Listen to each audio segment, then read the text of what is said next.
Let George do it. The Little Man Who Was Everywhere. Another adventure of George Valentine. Personal notice. Danger's my stock and trade. If you can't handle it alone without getting hurt, you got a job for me, George Valentine. Write full details.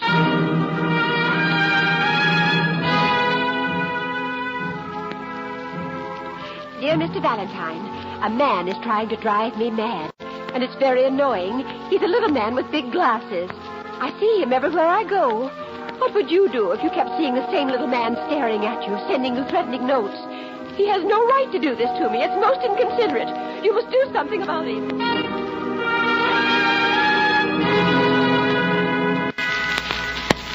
Something about it. I shall be at my home, 940 Walton Drive, all day waiting for your call. And it's signed Vivian Newcomb. Oh, now, wait a minute. Let me see. Well, that's what the lady said, George. She sounds whack. Oh, maybe she's just at the age when ladies are apt to see men everywhere. Yeah, but not little men with big glasses. I guess he really does exist if he writes threatening notes. Uh-huh. Okay, Angel, I'm intrigued. Let's go and see about this little man who is or isn't there.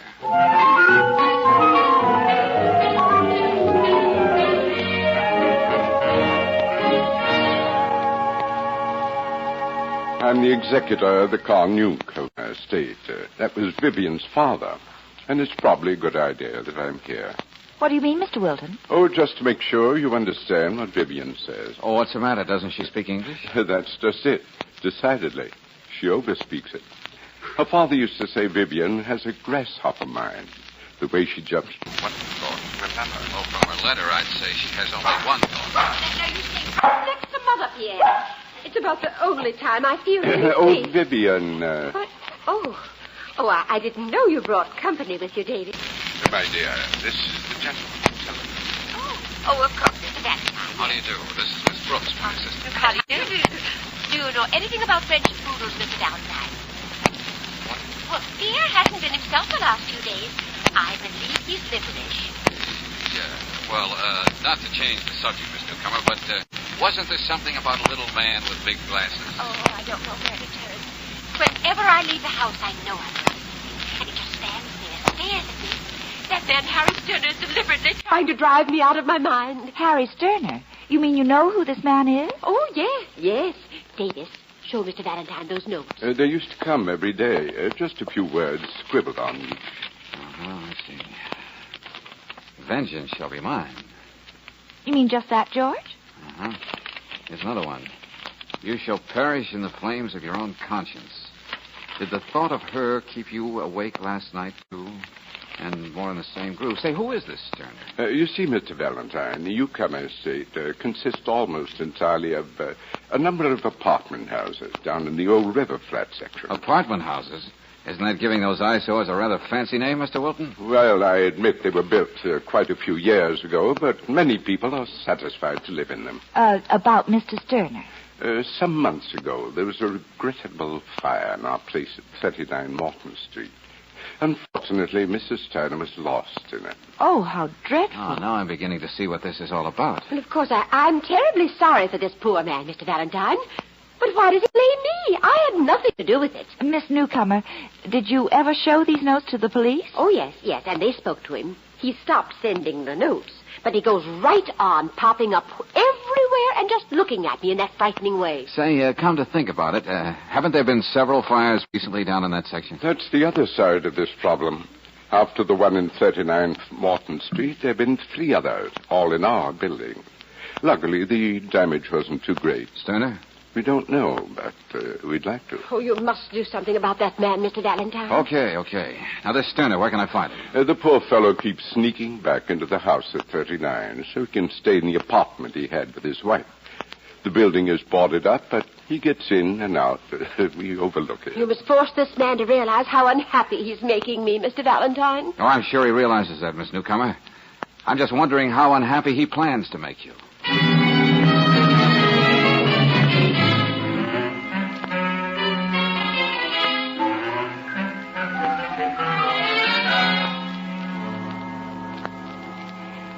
I don't care who you are.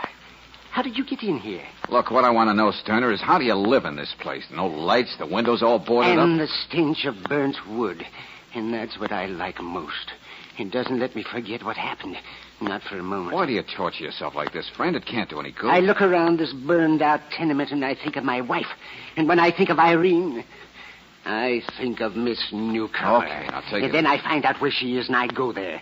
And I stand just looking at her. She's beginning to crack under it, isn't she? Why don't you face it, Sterner? Miss Newcomer isn't going to let this go on. Oh, what can she do? The streets are free. That's one thing her money can't change. Look, if you carry this thing too far, a couple of guys in white jackets are going to suggest a padded cell for you. Is it insane to want to teach a woman some respect for human life? All her buildings are fire traps. She knows that. But still, she doesn't do anything about it. Well, look, I can understand how you feel, but... Irene, she didn't have to die. That fire didn't have to sweep through here like it did. It was plain murder. You don't let a known murderer get away with it, do you? Those other fires in the Newcomer buildings, is that part of your little campaign, The police weren't able to prove anything. Oh, yes. Since the last one, they've been following me. Oh, yes, I know. Now, you listen to me, You go Stern. back to Miss Newcomer and tell her she can go on wondering what I'm going to do next. And there's nothing you can do about it, Mr. Valentine.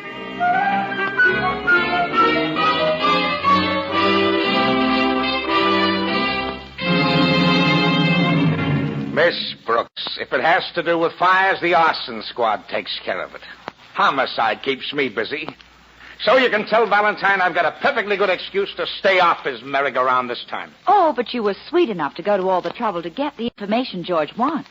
Well, yes. But you can tell him if it took me more than 5 minutes, I wouldn't have. Information, please? Yeah. Tell him Sterner used to be your watchmaker till he got arthritis. Couldn't handle the tools after a while. Oh, what does he do now? Now he's a watchman in one of the loft buildings in River Flats. Now, about those fires... Oh, it's hard to believe any man would deliberately set fire to a crowded tenement. The arson boys say they were definitely the work of a pyromaniac, a firebug. Oh.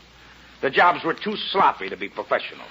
Well, and that seems to point to Sterner. Okay, if Sterner's playing with matches, they're gonna nail him.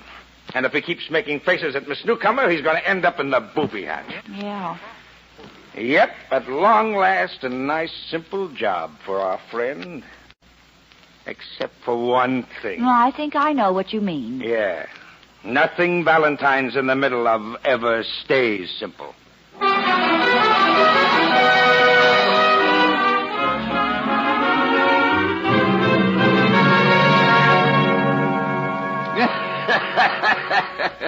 Yes, sir, Mr. Valentine. Yours truly, Edward Beasley, selling insurance for almost every company in the world, covering any risk except your chances of surviving an atom bomb. Yeah, that's a very cheerful thought. We haven't got our statistics ready on that yet. Yeah. To come to the point, Beasley. Yes? I understand you wrote the fire insurance on the Newcomer properties. Yeah, that's right. Now tell me, would the amount of the insurance tempt someone to put the torch to them one by one? Well, as a matter of fact, it's quite a sizable amount. Hey, wait a minute. Are you implying that Miss Newcomer... Oh, I just have an inquisitive nature, that's all. But that's exactly what you are implying. If those fires weren't started by some crazy firebug, as everybody knows they were, it would have to be done by someone who stands to profit. Well, just a thought. There are times when all of us can use some ready cash. Now, look, young man, you're barking up the wrong tree. If you ask me, this Sterner fella's at the bottom of all this. I don't happen to believe that. What? Oh, I'll admit he has a screw loose because of what happened to his wife. But that's the very reason he's not a firebug. Well, that's the darndest reasoning I've ever heard. Sterner's had too much tragedy in his life. He wouldn't risk letting the same thing happen to a lot of innocent people. Well, there may be something to that. Have you told your clients about the way you feel, Valentine? Seems to me that would be only ethical. I'm going to do that little thing right now, Beasley. Then I'm going to see Sterner again.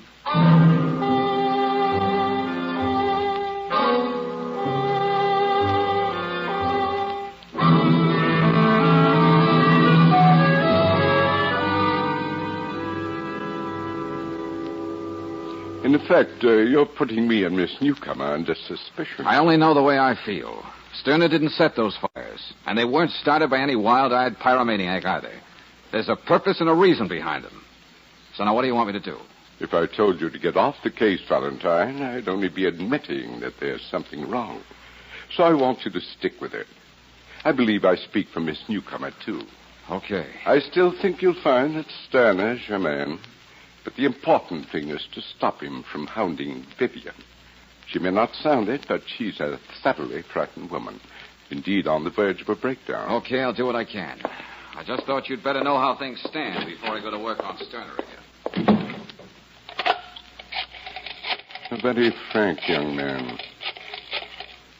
Oh, Vivian. I just wanted to tell you I think you made an admirable choice in Valentine. He was just here. He said he doesn't believe Stan had anything to do with those fires. And naturally, I told him to go right ahead. I think everything will be all right.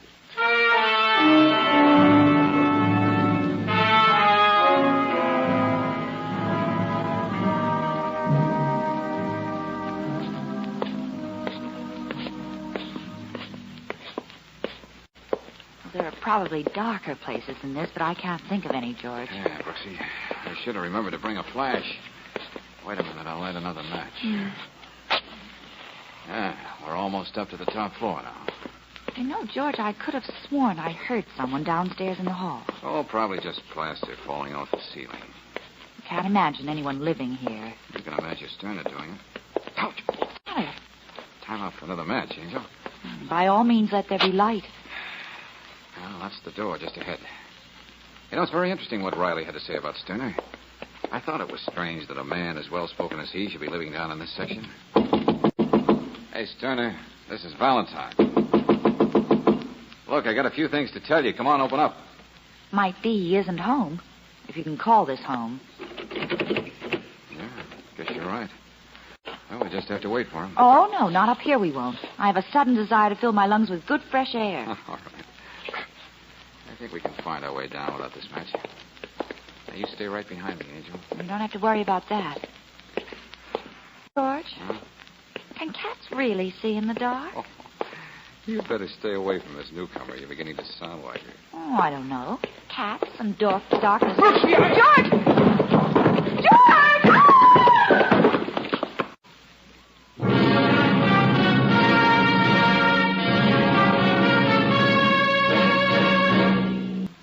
We'll return to tonight's adventure of George Valentine in just a moment. And now, back to tonight's adventure of George Valentine. Well, a slightly pixelated lady complains that a man has been deliberately driving her out of her mind. The man? You find a pathetic, grief-stricken husband who's lost his wife in a tenement fire. Like George Valentine, you can't believe he's also a half-demented firebug, as everyone else suspects. So along with Brooksy, you find yourself on the darkened stairs of a boarded-up tenement. Suddenly, something sends both of you hurtling down to the landing below. And then... Are you sure you're all right, George? Oh, yeah, just great. What about you? I'm still all in one piece, I think. Oh, I landed right on top of you, poor darling. Oh, good for something anyway. Hey, what the devil was that on the stairs anyway? Oh, never mind that now. You just stay where you are. I'll go get some help. Angel. We came into this place together. We're going out the same way. Here, give me a hand.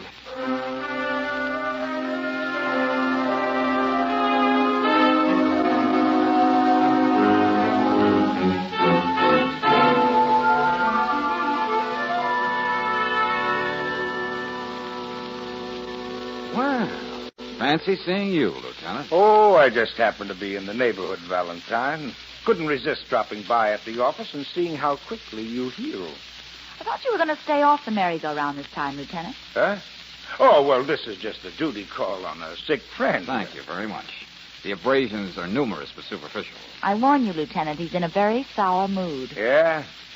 Well, maybe this will cheer you up. Why, thank you, Lieutenant. You know, I've always wanted to have a piece of wire of my very own. Now, what is this? This is what was stretched across the stairs. Let me see that. After you called me, Miss Brooks, I went down to Morton Street and had a look-see. Of course, George. There was somebody in the hall. And whoever it was put the wire there while we were fussing outside Sterner's door. And I can tell you who it was. Sterner. Huh? All right, now make me believe it. Valentine, this is a special kind of wire. Yeah? Very fine, very strong, and it's used almost exclusively by watchmakers. I checked. And Sterner used to be a watchmaker, George. All right, yeah, I know. And I can tell you why he wanted you out of the way. Go on, Lieutenant. This is strictly your party now. Well, here's something we all overlooked. All 4 of the fires down in River Flats happened on the 8th of the month, beginning with the one that got Mrs. Sterner. Lieutenant, are you trying to say that these fires are a sort of anniversary present from Sterner to the newcomer estate? Well, that's the way a firebug's mind would reason. Hey, wait a minute. Today is the 8th of the month, too. Well, don't you see? He wants you off the scene. I take it you've questioned Sterner, Lieutenant. Yeah, and he denies everything, and we don't have enough to pin it on him. But now we'll detail an extra man to follow him. Just a minute, Lieutenant. Okay. Yeah, hello? What? Now, wait a minute. Who is this? Oh, yes, Miss Newcomer. One thing at a time. What does your French poodle have to do with it? What's that? Oh, I see. Yeah, okay, I'll be right there. Now what does she want? Yeah, come on, let's have it. It seems my word-happy client has had a change of heart. Now she wants me off the case.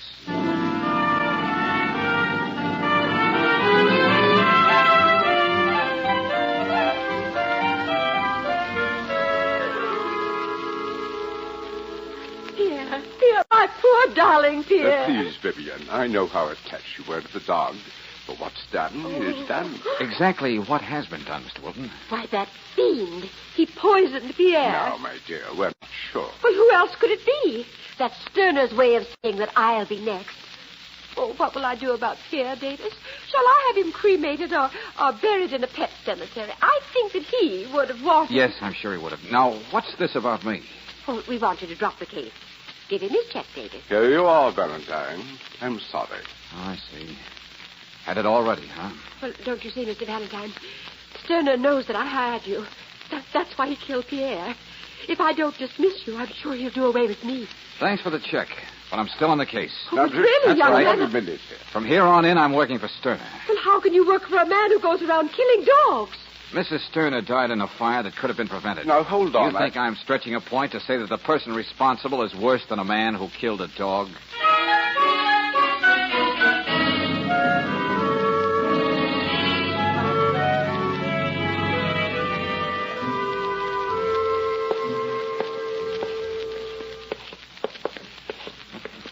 I see we're not going to have any trouble with booby traps this time, Andrew. I bought the biggest flashlight I could find.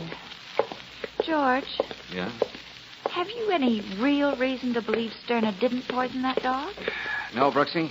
But could be that Miss Newcomer or Wilton used the dog as an excuse to get me out of the picture. I might be getting too close to the truth. George! You're a madman. Come on. I can kill you. I told you to stay away from me. No! You hit me and go ahead and hit me. But you never did. Let go of him, Beasley. Cut it out. Crazy firebug, I'll drag him out the street by his neck. Told you to let him go, but you don't seem to understand. All right. Beasley was in here when I opened the door.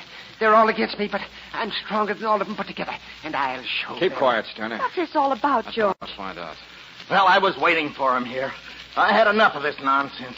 If something happens to him in here, the insurance company's going to be responsible. Well, you don't have to go about it that way, do you, Beasley? Oh, there's no use talking to this loon. All he can do is babble about me taking him away from his wife. What kind of talk is that? Look, George, I found this on the floor. Huh? This spool of wire belong to you, Sterner? Mine? Oh, no. I never saw it before. Okay. I don't know about you, Valentine, but I'm through coddling him. I'm going to the police and have him thrown out and kept out. No, you can't. I've got to stay here with Irene. Come on, Brooks. We're outside. I've got to stay here. George, it's cruel to leave him in there like that all alone. I'm not leaving him, Angel, but there's something I want you to do. Yeah, what's that? Get a list of all the newcomer tenements. Then drop by each one and write out a detailed description. Well, that'll take some time. Well, hop to it. I have a few things to do myself. Valentine, you know I just can't go and lock Sterner up for the night. Find an excuse, Lieutenant. I want to prove that even with Sterner locked up, there'll still be a fire tonight as scheduled. I'm sorry, no can do. Miss Newcomer, get a warrant sworn out against Sterner for poisoning your dog. You want to see him in jail, don't you? And what will he do to me when he gets out? Oh, no, I won't. George, you're just guessing. You couldn't tell just by looking at this list. The answer to everything is right here, Angel. Tonight there's going to be a fire at 63 Ferris Street.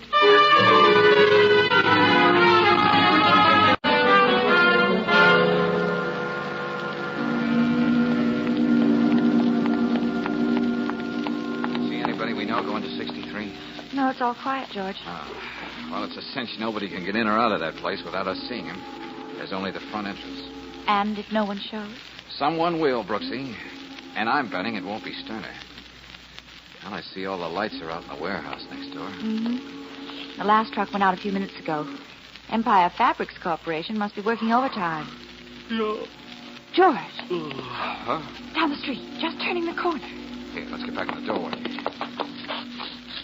Oh, no. That couldn't have been him. Couldn't have been. It's Sterner. How did he ever shake those detectives? I don't know. Well, he's going into 63, all right. Well, I gotta stop him. Sterner! Wait a minute, Sterner! What are you doing here, Mr. Valentine? I'm asking you that.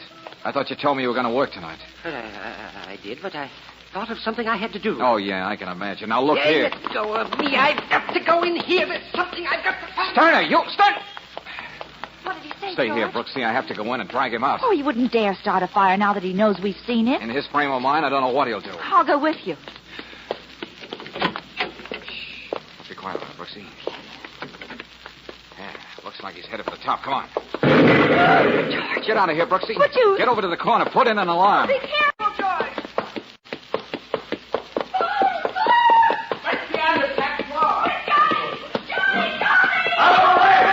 I gotta get to the top floor. You'll never get past them flames!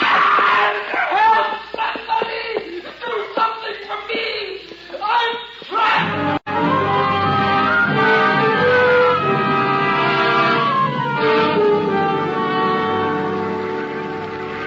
Now listen carefully, Sterner. We're trapped here on the top floor, but there's a window just below this one. Yes. I'm going to let you down outside as far as I can, then I'll swing you in. No, I'm afraid. You prefer the fire? No, I'll do it. Anything you say. All right, now climb outside. Don't worry, I won't let you fall. Yes, but you... I'll take my chances with this drain pipe.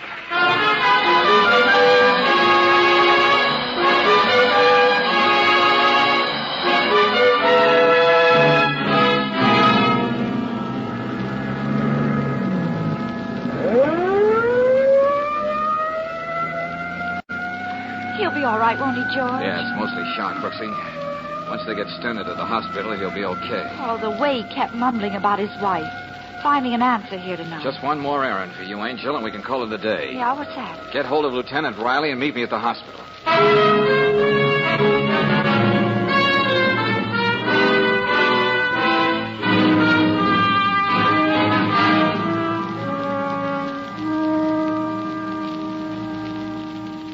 Oh, George, I'm so glad you got here. Mr. Sterner keeps calling for you. Well, how is he? Oh, it's pathetic.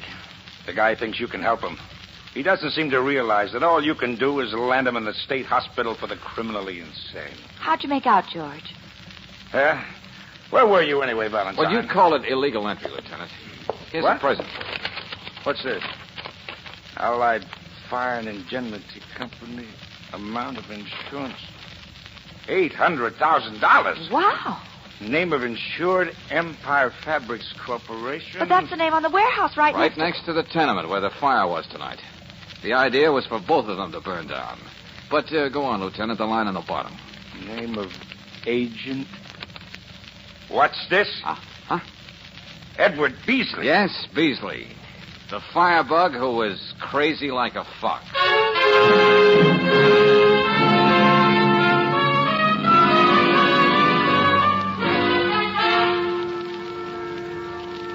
Yeah, would have done your heart good, Angel, to see Beasley. Yeah, Miss Brooks. He folded right up when I shoved that policy under his nose. Well, George, just what was the racket? I don't quite understand. Well, Beasley took advantage of a tragedy.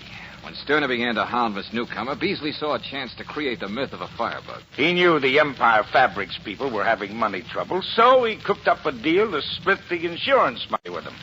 Well, I'd say it was pretty slick if it weren't so, well, grim. Beasley phoned Sterner and tricked him into showing up at number 63. If Sterner died in the fire, everybody would say the pyromaniac was caught in his own trap. No doubt about it being a professional job. It was all the fire department could do to keep the flames out of the warehouse. Then all those trucks last night. They must have been removing everything that was really valuable. Oh, Beasley didn't miss a trick. From the wire on the stairway to Miss Newcomer's French poodle. Yeah, well, while on the subject of that lady, I must remember to buy a pair of glasses. Glasses? All right, I'll play straight, man. Why? Every time she turns around, she's going to find me staring at her. Until she does something about those fire traps she owns. Say, incidentally, What's the penalty for driving someone batty? Well, in this case, Miss Brooks, the biggest bouquet of roses you can buy on a cop's pay.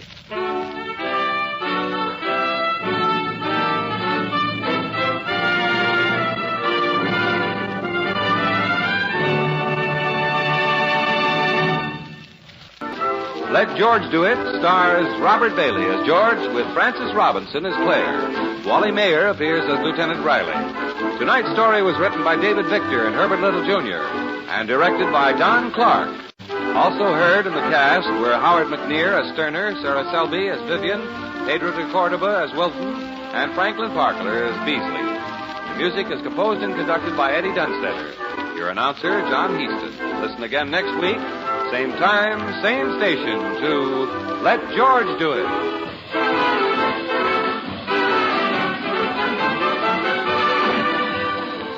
This is the Mutual Don Lee Broadcasting System.